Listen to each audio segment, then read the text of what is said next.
Olha, eu convido você a continuar caminhando comigo pelo Evangelho de Marcos e nós vamos ler hoje mais dois trechos, como eu avisei agora. Nessa primeira parte eu quero ler com vocês o capítulo 3 a partir do verso 20 até o verso 30.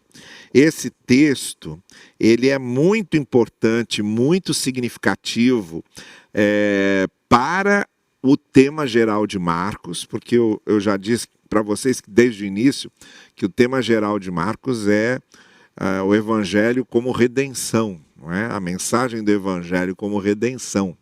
Jesus como aquele que vem libertar aqueles que estão presos à opressão, à condenação e à escravidão do maligno. E todos os episódios que nós vimos antes desse, que vamos focalizar agora, estão mostrando que Jesus veio com essa finalidade, de ser o Redentor, de trazer essa libertação. E os prodígios e curas que ele operou antes desse texto que estamos lendo aqui agora, como eu disse a vocês, todos eles são sinais apontando para o grande objetivo da sua missão redentora. E a gente viu na última sexta-feira em que estivemos aqui juntos lendo Marcos, vimos a chamada dos apóstolos. Então Jesus agora já está com os 12 apóstolos ali separados, continua cumprindo a sua missão. E lá no capítulo 3, então, no versículo 20, a gente lê assim: Então Jesus entrou numa casa e novamente reuniu-se ali uma multidão, de modo que ele e os seus discípulos não conseguiam nem comer. Vejam que a fama de Jesus continua crescendo. Ele está numa casa que a gente não sabe propriamente qual é a casa, mas a impressão que a gente tem é que é ali aquele mesmo lugar às margens do Lago da Galileia, né? Aquela região onde Jesus estava pregando. A fama de Jesus continuava crescendo, a multiplicação de pessoas que o procuravam, não é? E agora essa casa em que ele estava muito cheia. E para comer, eles precisavam dar um tempo, né? Vamos lá, vamos comer alguma coisa. Levava um certo tempo para isso, de maneira que o texto de Marcos diz que eles não tinham tempo nem de parar para comer, porque as pessoas chegavam e é o resultado daquilo, né? De boca a boca. Um foi contando para o outro o que é que estava vendo, o que aconteceu, o que Jesus falou, o que Jesus fez. Então as multidões vinham. Então, novamente, nós vemos as multidões aqui apinhadas, comprimindo ali Jesus e os discípulos, e numa demanda muito intensa, muito seguida, de maneira que Jesus e os discípulos não tinham nem condições de comer, né? E no verso 21 ainda temos uma informação importante, que vamos voltar a ela na segunda parte do nosso estudo hoje. Quando diz lá no verso 21, quando seus familiares ouviram falar disso, saíram para trazê-lo à força, pois diziam, ele está fora de si. Aqui tem algumas informações muito interessantes. Primeiro, faz referência aos familiares de Jesus. Nesse segundo trecho que vamos ler mais adiante ainda hoje, depois a gente vai saber que se trata da mãe Maria e dos irmãos de Jesus. Mas a gente volta a essa composição familiar mais tarde na segunda parte do nosso encontro hoje. Então esses familiares, diz o texto, foram até aquela casa do lado de dentro cheia de gente, pessoal sem nem poder entrar direito, e Jesus e os apóstolos sem nem poderem parar para comer, tal a demanda. E aí eles chegam lá, ouviram falar de tudo que estava acontecendo. E o texto diz que eles foram lá para levá-lo à força de volta De volta para onde? Provavelmente para Nazaré, né? Vamos imaginar que essa casa aqui fosse lá em Cafarnaum, que foi onde tudo começou. Eu disse para vocês que Jesus tinha uma casa lá, que era a casa de Pedro, que ele usava como uma espécie de quartel-general, né? A coisa ficava mais concentrada. Talvez essa casa fosse outra, porque Marcos diz aqui, entrou numa casa. E aí os seus familiares, Maria e seus irmãos, chegam lá, provavelmente, trazê-lo à força para onde? Trazê-lo à força de volta para Nazaré, levá-lo para casa. A ideia aqui da expressão trazê-lo à força no grego original aqui da língua em que o Novo Testamento foi escrito, era arrancar ele lá de dentro, sabe? Tirá-lo de lá. E eles diziam, está fora de si. Quer dizer, ele está descontrolado, ele não sabe o que está fazendo. Os familiares de Jesus dizendo isso, né? Maria e os seus irmãos dizendo isso. Provavelmente, olha, a gente viu como é que esses líderes religiosos começaram a reagir com o que Jesus estava dizendo e fazendo. Provavelmente foram encher os ouvidos lá de Maria e dos irmãos, talvez até um pouco da pressão desse pessoal. Olha, tem que tomar uma providência aí com seu filho, tem que tomar uma providência aí com esse irmão de vocês. Ele está passando dos limites, está fazendo lá umas coisas estranhas e o pessoal lá, os mestres da lei, os nossos mestres, eles estão incomodados com isso. E não está legal para Jesus, não está bom para ele, não. Acho bom vocês tomarem uma providência. Eu imagino os irmãos de Jesus conversando, é que deu nele. Enquanto estava aqui na carpintaria, trabalhando aqui com a gente, cuidando aqui do dia a dia aqui do trabalho, estava tudo bem, né? E agora ele começou com esse negócio, né? Então é nesse sentido que eles vão lá em busca de Jesus. Então a gente está vendo aqui que a oposição de Jesus não se fazia só com quem estava do lado de fora, do lado de dentro também. Os próprios familiares de Jesus começando a se opor ao que ele estava fazendo, né? E lá entre eles, obviamente, estavam lá os mestres da lei, os fariseus começaram a ir atrás de Jesus onde ele parava, onde ele fosse, eles iam atrás. Então o verso 22 diz, os mestres da lei que haviam descido de Jerusalém diziam, ele está com Beelzebu, pelo príncipe dos demônios é que ele expulsa os demônios. Então deixa eu explicar aqui algumas coisas para vocês. Primeiro, essa acusação que os mestres da lei e os fariseus fazem a Jesus, dizendo que ele está com Beelzebu. Beelzebu é uma expressão que vem lá do Antigo Testamento, lá do tempo dos livros dos reis, né? E a expressão está ligada à adoração de Baal. A expressão original era Baal Zebub, que queria dizer Baal o grande, Baal o poderoso, né? Mas depois começaram a fazer uma brincadeira com esse nome para tentar ridicularizar Baal, né? E a expressão Baal Zebu se referia ao fato de que havia os restos dos animais sacrificados a Baal, e esses restos de animais atraíam moscas.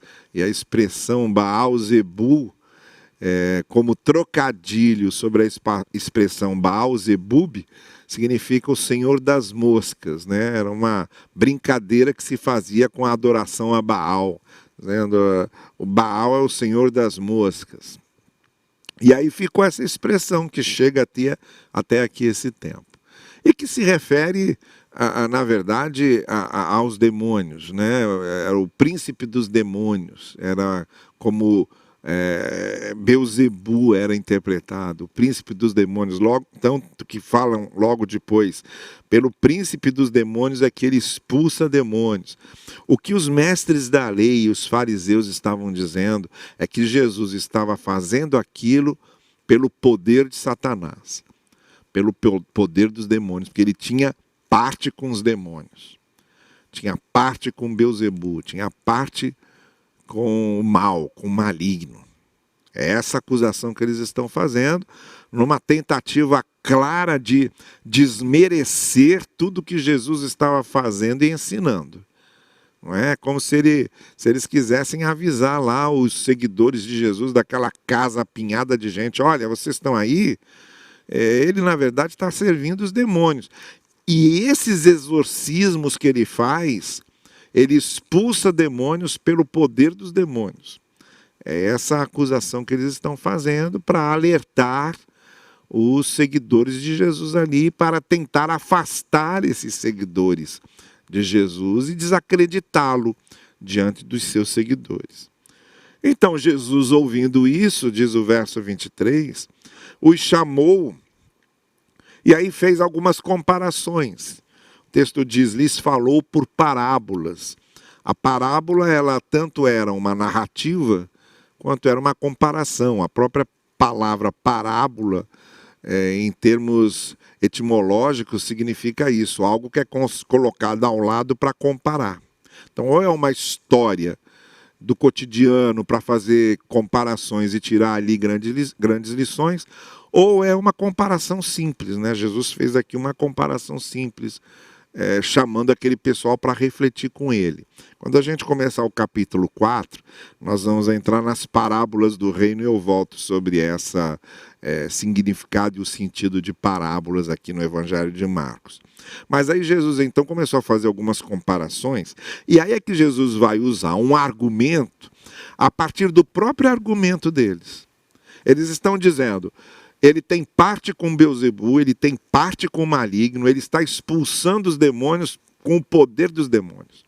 E aí Jesus responde a partir do próprio argumento deles, não é?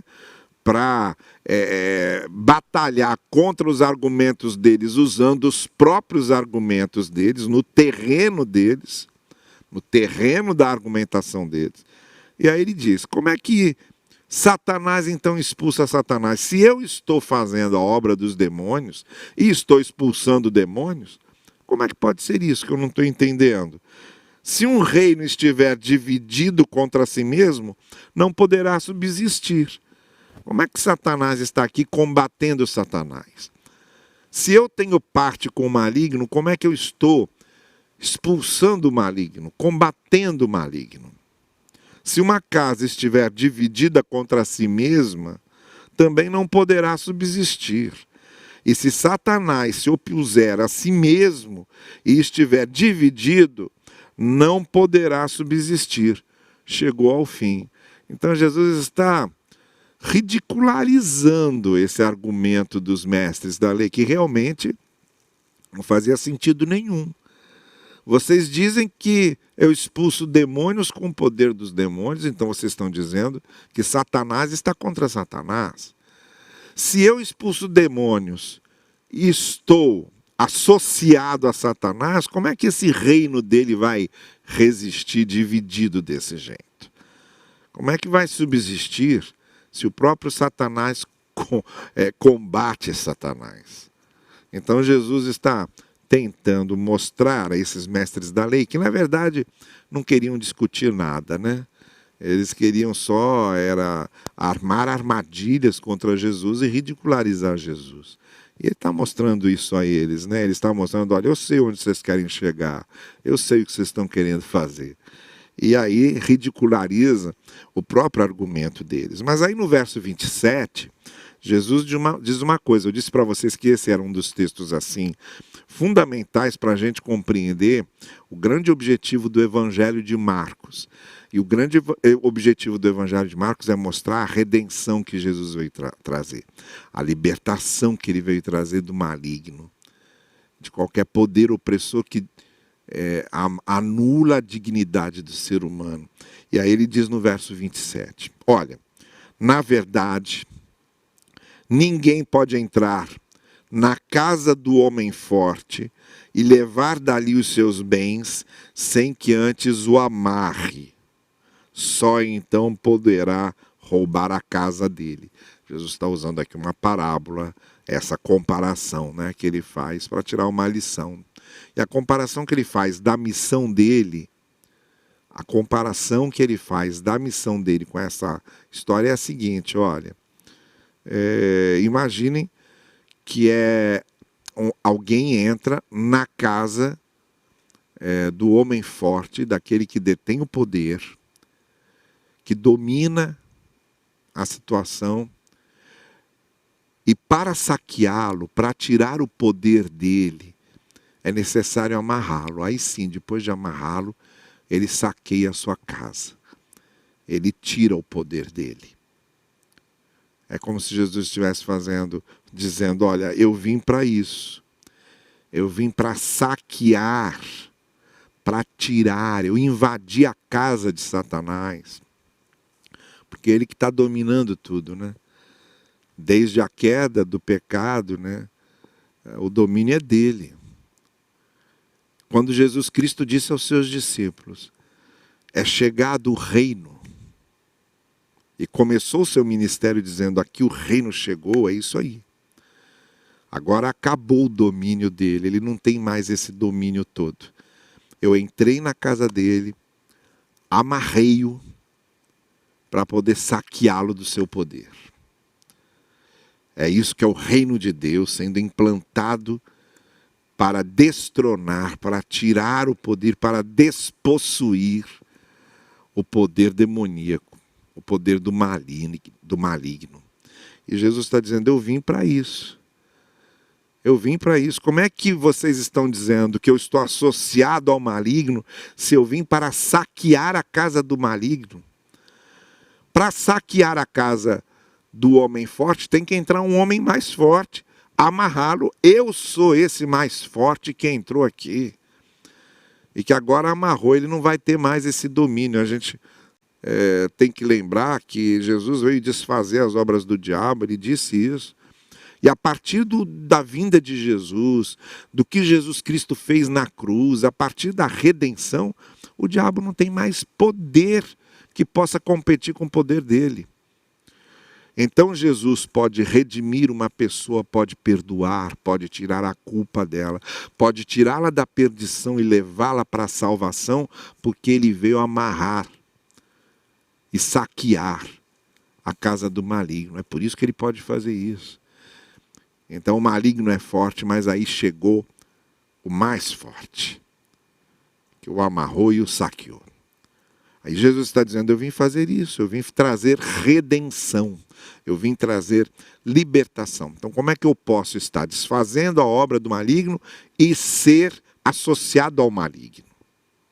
Então esse verso 27, ele é fundamental aqui no Evangelho de Marcos, para mostrar a missão redentora de Cristo, porque o que aconteceu foi isso mesmo. Ele entrou na casa dominada pelo maligno, desde a queda. E você teve a lei no Antigo Testamento, você teve os profetas, mas nada do que aconteceu se compara ao que Jesus fez. Agora, com o que Jesus veio fazer, o sacrifício na cruz, a expiação dos nossos pecados, a vitória de Jesus sobre a morte, ressuscitando dos mortos, isso traz a vitória de Jesus sobre esse homem mais forte, porque agora ele se torna mais forte do que o forte. E o amarrou e está saqueando a sua casa. Cada redenção que ele opera, cada pessoa liberta que ele opera, ele só o faz por causa daquilo que ele conquistou na cruz. Então Jesus está já antecipando o que seria a sua missão redentora aqui. E aí Jesus acrescenta uma coisa que muitas vezes algumas pessoas têm dificuldade de entender, mas à luz de tudo isso aqui a gente entende. Ele vira para os fariseus e diz, olha, está tudo aqui, muito claro para vocês. Eu asseguro que todos os pecados e blasfêmias dos homens lhes serão perdoados. Mas quem blasfemar contra o Espírito Santo nunca terá perdão. É culpado de pecado eterno. E aí Marcos acrescenta, falou isso Jesus, porque eles estavam acusando de ter o espírito imundo. Ele está com o poder de Beelzebu, ele está com o espírito imundo. Olha, vamos entender aqui, porque esse texto é importantíssimo, como eu disse para vocês, para entendermos a missão redentora de Jesus. Jesus está dizendo o seguinte: está aqui, gente, o que eu vim fazer. Eu vim, entrei na casa do homem forte, e agora eu sou o mais forte que o amarrou e saqueou a sua casa. Agora, se vocês não creem nisso, eu não posso fazer nada. E é aí que Jesus Cristo então diz: olha, o problema de vocês é que a graça de Deus se manifestou e vocês rejeitam a graça. O Espírito de Deus está revelando a vocês o caminho da salvação e vocês rejeitam o que o Espírito de Deus está mostrando a vocês. Vocês estão chamando o Redentor de agente do maligno. Vocês estão rejeitando toda a obra de redenção que eu vim trazer e estão fechando os seus corações. Então, para vocês não tem jeito. Porque todos os pecados têm perdão, todos. Mas se eu rejeito e se eu recuso aquilo que pode me perdoar, que é a graça de Deus, que é a ação do Espírito na minha vida, por isso Jesus Cristo diz: olha, o único pecado que não tem perdão é você rejeitar a obra do Espírito, rejeitar essa ação de Deus na sua vida, rejeitar a graça de Deus. A graça perdoa de tudo. Não há pecado que não possa ser perdoado, não há situação de vida que não possa ser transformada pela graça. Mas a rejeição da graça, a rejeição da obra do Espírito não tem perdão, não tem como haver perdão. Não tem como haver redenção se você rejeita o Redentor. É isso que Jesus está dizendo. Eu estou aqui sendo revelado por Deus como a graça, como a redenção, e vocês me rejeitam? Então não vai ter redenção para vocês. Então é disso que Jesus está dizendo. Olha, esse pecado não tem perdão. A rejeição do Espírito, a rejeição da graça, a rejeição dessa obra que Deus está fazendo para redimir vocês, não tem. Existe perdão, mas se não aceita-se o perdão, não há como haver redenção e perdão. E aí Marcos diz, isso, Jesus falou isso porque eles estavam rejeitando a obra dele e dizendo que ele era um espírito imundo. Quer dizer, estavam rejeitando a graça de Deus ali, naquele momento. Então Jesus veio para ser o Redentor. Mas só há redenção se ele age na nossa vida como o Redentor que ele é. Essa é a grande lição que Jesus está deixando nesse trecho. Mas a gente vai voltar daqui a pouquinho à questão dos familiares de Jesus que chegaram lá para pegá-lo, né? Maria e seus irmãos. Tem ainda um ensino muito, muito importante e relevante nesse encontro de Jesus.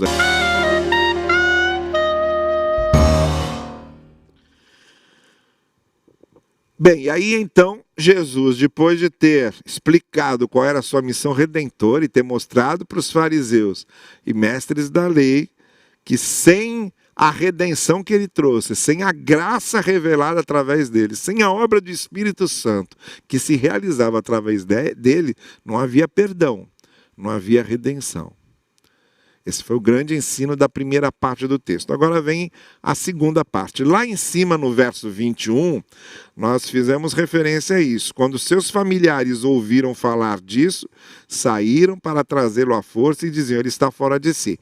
Quem eram esses familiares? Esses familiares aparecem aqui no verso 31, onde está dito o seguinte, então chegaram a mãe e os irmãos de Jesus, ficando do lado de fora, vamos lembrar, eles estavam numa casa, muita gente dentro da casa. E eles ficando do lado de fora, mandaram alguém chamá-lo. Havia muita gente assentada ao seu redor. E lhe disseram, tua mãe e teus irmãos estão lá fora e te procuram. Vamos pensar o seguinte, a mãe de Jesus nós já sabemos, né? Quem é? A mãe de Jesus é Maria. O pai de Jesus é José. Não é? O pai terreno de Jesus é José. Temos todas aquelas narrativas, Marcos não tem isso. Acho que é a primeira vez que Maria aparece aqui em Marcos. Em Mateus, em Lucas, Maria aparece desde o começo, ao anúncio de que ela vai ficar grávida, ela fica grávida. Tem lá José com o papel dele todo. Depois Jesus nasce, e aí aparecem Maria e José ainda em Lucas, na infância de Jesus, aquele episódio do templo, Jesus com 12 anos, eles voltando para pegar Jesus. No Evangelho de João, Maria, provavelmente já viúva, porque depois já não se fala mais em José, aqui mesmo não se fala mais em José. José não aparece, só se fala em Maria e os irmãos de Jesus. Provavelmente José já está morto, Maria viúva. Antes mesmo de Jesus começar o seu ministério, parece que Jesus já tinha assumido o lugar de José no sustento da casa como carpinteiro, porque era assim que ele era conhecido. Jesus, o carpinteiro, filho do carpinteiro, né? E Lucas ainda fala de Maria e José. Em João, Maria aparece sozinha com Jesus lá numa festa de casamento. A família tinha sido convidada, que é quando Jesus transforma água em vinho. Quem são os irmãos de Jesus, entretanto? Maria a gente já sabe. E esses irmãos de Jesus? Bom, nós temos 3 posições aí sobre isso. Porque há aqui uma diferença de interpretação. A diferença aí entre catolicismo e protestantismo na maneira como se vê essa questão de irmãos de Jesus. A primeira posição que a gente tem sobre isso é a posição dos protestantes, não é? Que vem de uma interpretação já antiga ainda nessa época aí da teologia patrística dos 200 primeiros anos. E as outras 2 opiniões também vêm dessa época. Mas essa primeira opinião sobre isso diz o seguinte: Maria foi virgem quando engravidou e permaneceu virgem até o nascimento de Jesus. Porque parece que é isso que Mateus diz lá no capítulo 1, no final do capítulo 1, quando ele diz: E José não coabitou com ela, e José não a conheceu, ou José não teve relações com ela. Aí é que entra, até que o nascimento de Jesus acontecesse. Então se entende que depois do nascimento desse que é chamado de primogênito de Maria e José, José e Maria tiveram uma vida sexual normal como qualquer casal. E aí teriam tido outros irmãos e irmãs, porque mais adiante aqui, nesse mesmo Evangelho de Marcos, lá no capítulo 3, no capítulo 6, se faz referência a irmãos e irmãs de Jesus. Inclusive se nomeia esses irmãos, dá o nome deles. Nós vamos chegar lá no capítulo 6.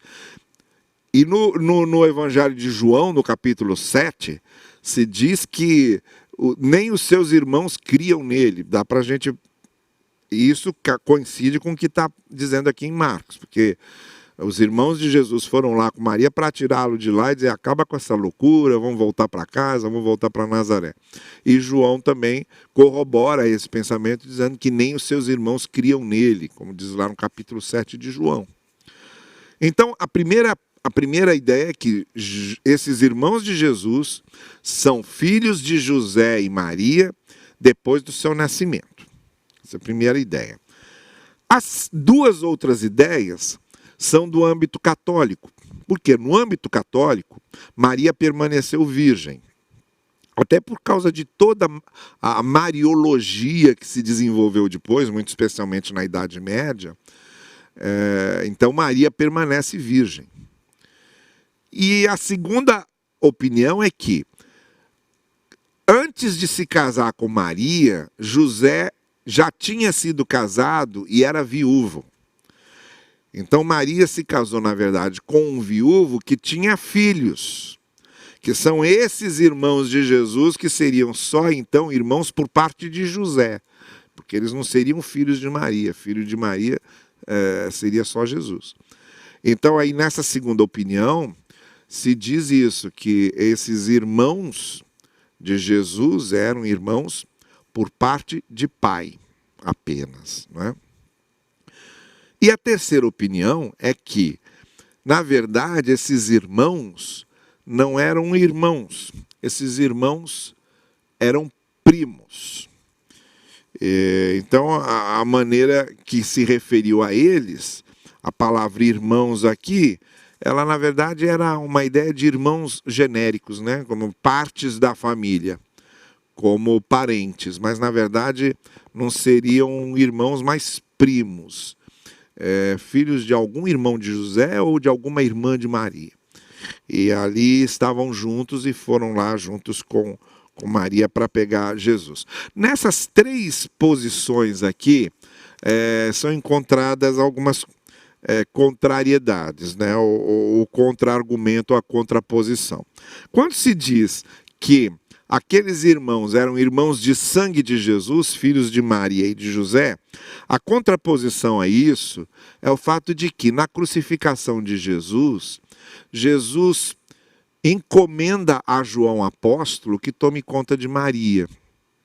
Lembram-se daquela palavra da cruz que ele diz a João, eis aí tua mãe, e diz a Maria, eis aí teu filho?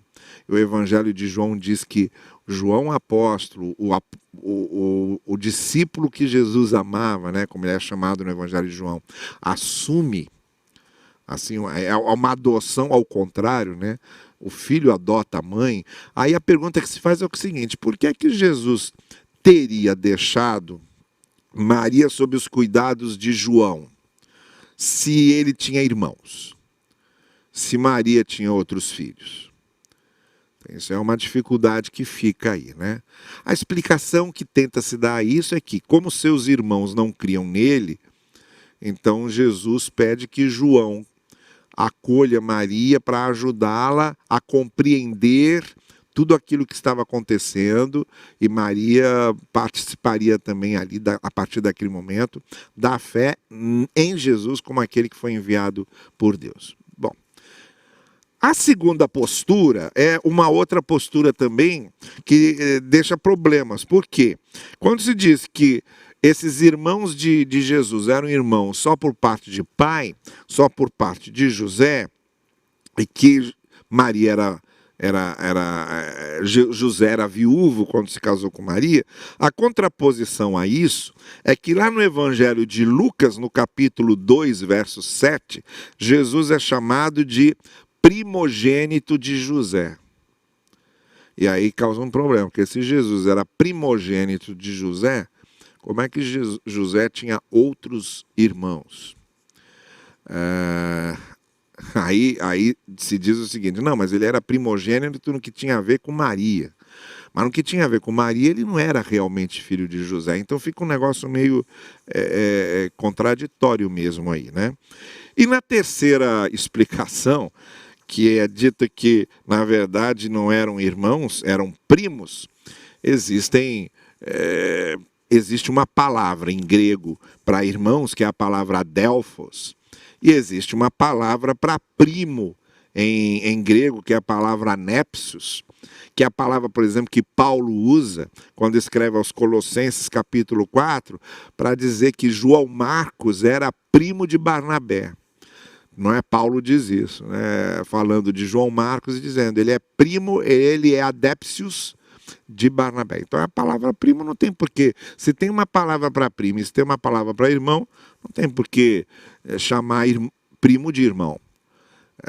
Usar a palavra irmão para primo. Essa é uma outra contradição que fica aqui nessa questão. Olha, de maneira geral, nós entendemos que Maria, sim, teve outros filhos com José, além de Jesus, e que esses outros filhos de José e Maria eram esses que estão sendo referidos aqui como irmãos e irmãs, porque Marcos, como eu disse, no capítulo 6, vai falar dos nomes dos irmãos de Jesus e vai se referir ao fato dele ter irmãs também, cujos nomes não são mencionados, que a gente já sabe como é que era aqui nesse patriarcado dos tempos bíblicos, né? Uma multidão de 5.000 fora homens e crianças. Então, às vezes, não se importavam com isso. Bom, essa mãe E esses irmãos de Jesus estavam lá fora, esperando por ele, mandaram chamá-lo e estavam esperando por ele. Como é que Jesus reage a isso? Eu acho interessante essa figura de estar dentro da casa e estar fora da casa, né? Nesse texto aqui, Marcos diz assim: a mãe e os irmãos de Jesus ficaram do lado de fora da casa. E os que estavam interessados em ouvir o que Jesus dizia e ver o que Jesus fazia estavam dentro da casa. No que se refere a Jesus, a gente está onde? A gente está fora da casa ou está dentro da casa? Ou mais ainda, quem estava dentro da casa não eram os familiares de Jesus, eram os estranhos que Jesus chamou para segui-lo. Quem estava fora da casa eram justamente seus familiares. Às vezes acontece isso, sabe? Às vezes os verdadeiros discípulos de Jesus, os que realmente estão dentro da casa com Jesus, não são os seus familiares institucionais. Às vezes uma pessoa que não é membro de igreja nenhuma é muito mais discípulo de Jesus do que muito membro de igreja. Isso é uma coisa para se pensar e se tomar cuidado, tá bem? Muito bom. Como foi que Jesus reagiu a tudo isso? Para a gente terminar nosso estudo hoje. Jesus então perguntou a essa pessoa que veio trazer o recado: olha, sua mãe e seus irmãos estão lá fora. Ele perguntou a ele: quem é minha mãe? E quem são meus irmãos? Então olhou para os que estavam assentados ao seu redor e disse: aqui estão minha mãe e meus irmãos. Quem faz a vontade de Deus, este é meu irmão, minha irmã e minha mãe. Nada poderia ser mais contundente do que isso. A Jesus pertencem e estão ligados a Jesus, não os que têm o mesmo sangue, na verdade, mas os que cumprem a vontade de Deus. Estão ligados a Jesus os que obedecem a sua palavra. Esses é que realmente estão ligados a Jesus, tá bom? E para encerrar hoje, nós vamos fazer aqui algumas aplicações aqui breves sobre esse texto que a gente leu aqui. Primeira coisa, uma coisa é lidar com a oposição externa, né, dos de fora. Outra coisa é lidar com a oposição interna dos de dentro. Ninguém se sente traído, atraiçoado, apunhalado por inimigos. A gente só se sente atraído e apunhalado pelos amigos, né? Pelos próximos. Então aqui quando diz que, enquanto está se dizendo aqui que fariseus e mestres da lei se opunham a Jesus, é uma coisa. Agora outra coisa é quando a própria família se opunha a ele. Aí é difícil, né? E Jesus vai dizer depois num outro contexto, profeta, porque o pessoal de Nazaré também o rejeita, que era a sua cidade onde ele cresceu. É quando ele vai dizer, o profeta não consegue ser acolhido pelos de sua própria casa, né? Então é uma coisa para a gente lembrar.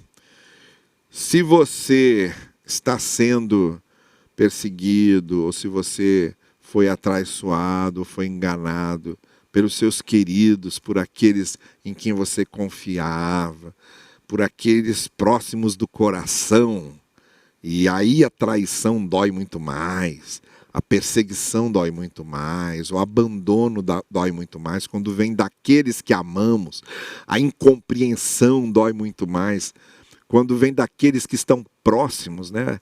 Aqueles parentes, aqueles amigos que estão próximos da gente e que são justamente os que não nos compreendem, os que nos atraiçoam, os que nos ferem, aí dói muito mais. Mas também a gente se sente muito mais perto de Cristo, porque Jesus não foi só atraiçoado pelos estranhos, ele foi também incompreendido pelos seus próximos e pelos seus próprios familiares. Tá bem? Isso é uma coisa que a gente precisa pensar. Segunda coisa, a missão de Jesus no Evangelho de Marcos é redimir o ser humano da opressão maligna. E ele veio trazer essa redenção.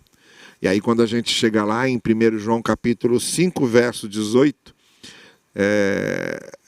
o autor está dizendo assim: aquele que é nascido de Deus não vive pecando e o maligno não o toca.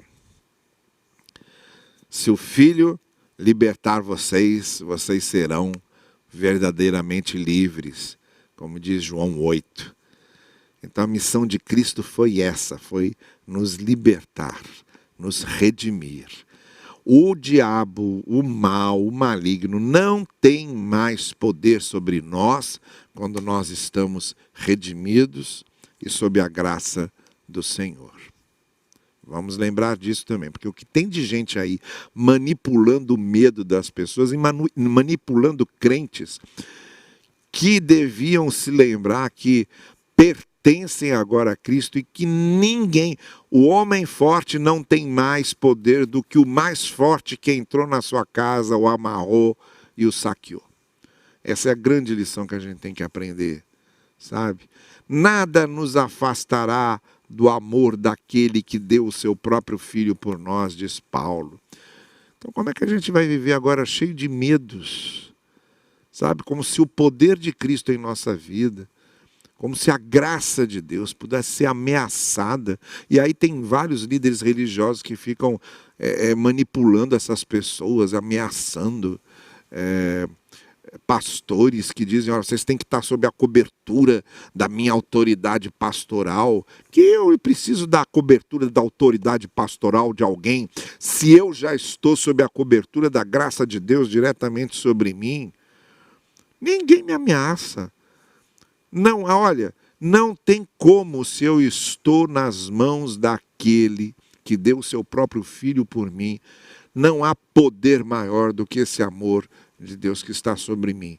Lembre-se disso quando quiserem manipular os seus medos e as suas culpas. Paulo diz lá no início do capítulo 8, não há mais acusação nenhuma para aqueles que estão sob a graça do Senhor, que foram libertos pelo Senhor, que foram justificados por Ele. Lembre-se disso, tá? E não deixe ninguém ficar manipulando os seus medos e suas culpas. Você pertence a Cristo agora. Que poder que o diabo tem mais sobre você? Você pertence a Cristo agora. Se você é tentado, Cristo também foi tentado. Tentados somos todos. Isso não quer dizer que o diabo é mais poderoso sobre nós do que Deus. Cristo também foi tentado. Tentados somos todos. O problema é a gente ceder à tentação, aí já é uma escolha nossa, e o diabo já não tem nada a ver com isso. O diabo nos tenta, coloca lá a oportunidade. Agora, se a gente peca, a escolha é nossa. Não é porque o poder do pecado é maior que o poder de Cristo, não. É escolha nossa, porque a gente quis. Tá bem? Então não confunda as coisas. Você está sob a graça de Deus, não há o que você ter medo. Você está sob a graça de Deus e ponto final. Terceiro, a graça de Deus perdoa todos os pecados. Como Jesus ensina lá, o único pecado que não pode ser perdoado é a rejeição dessa graça. Se a gente rejeita a graça que perdoa, como é que a gente vai ser perdoado? Então, Cristo veio para isso. A graça de Deus é essa chave que abre todas as portas do perdão para aquele que está perdoado e sob a graça do Senhor.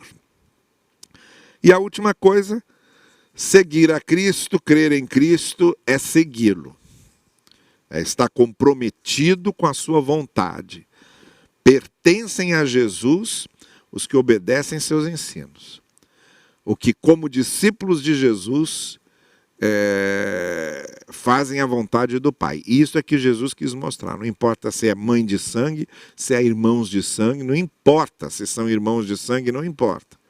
O que nos liga a Cristo, de fato, é a nossa obediência e é o fato de colocarmos a palavra dele na nossa vida. É isso que nos faz pertencentes ao reino e ligados ao Senhor Jesus. Que Deus abençoe você, que Deus nos abençoe. Eu quero encerrar orando. Hoje a gente não vai ter a menção aos pedidos de oração, porque, como eu disse para vocês inicialmente, tivemos de deixar essa transmissão gravada. Mas eu quero orar com você e com vocês que estão acompanhando aqui o nosso estudo. Tá bem? Curve a sua cabeça e ore comigo. Pai querido, nós te somos gratos por toda essa graça que a tua palavra nos revela. E de maneira muito especial eu quero colocar nas tuas mãos estes que estão acompanhando esta transmissão. Que a tua graça abra essas asas cheias de misericórdia sobre todos aqueles que quebrantados e contritos estão diante da tua presença agora. Abençoa os lares da tua igreja, abençoa nossas famílias, firma os nossos passos, conduz, Senhor Deus, as nossas vidas. E dá-nos uma noite cheia de paz, descanso, e que possamos, Senhor Deus, ter a tua presença e a certeza da tua presença conosco sempre. É o que nós te pedimos, no precioso nome de Jesus. Amém. Amém. Gente, muito obrigado. Domingo, nossa transmissão a partir de 9 da manhã, com a mensagem da manhã. A mensagem será sobre Zacarias, o penúltimo profeta menor. A gente já está chegando ao final, porque são 12. A gente já está chegando ao finalzinho. Depois a programação com as crianças, a aula do pastor Hudson, tudo normalmente no domingo, tá bom? Uma boa noite para vocês. Deus abençoe vocês todos.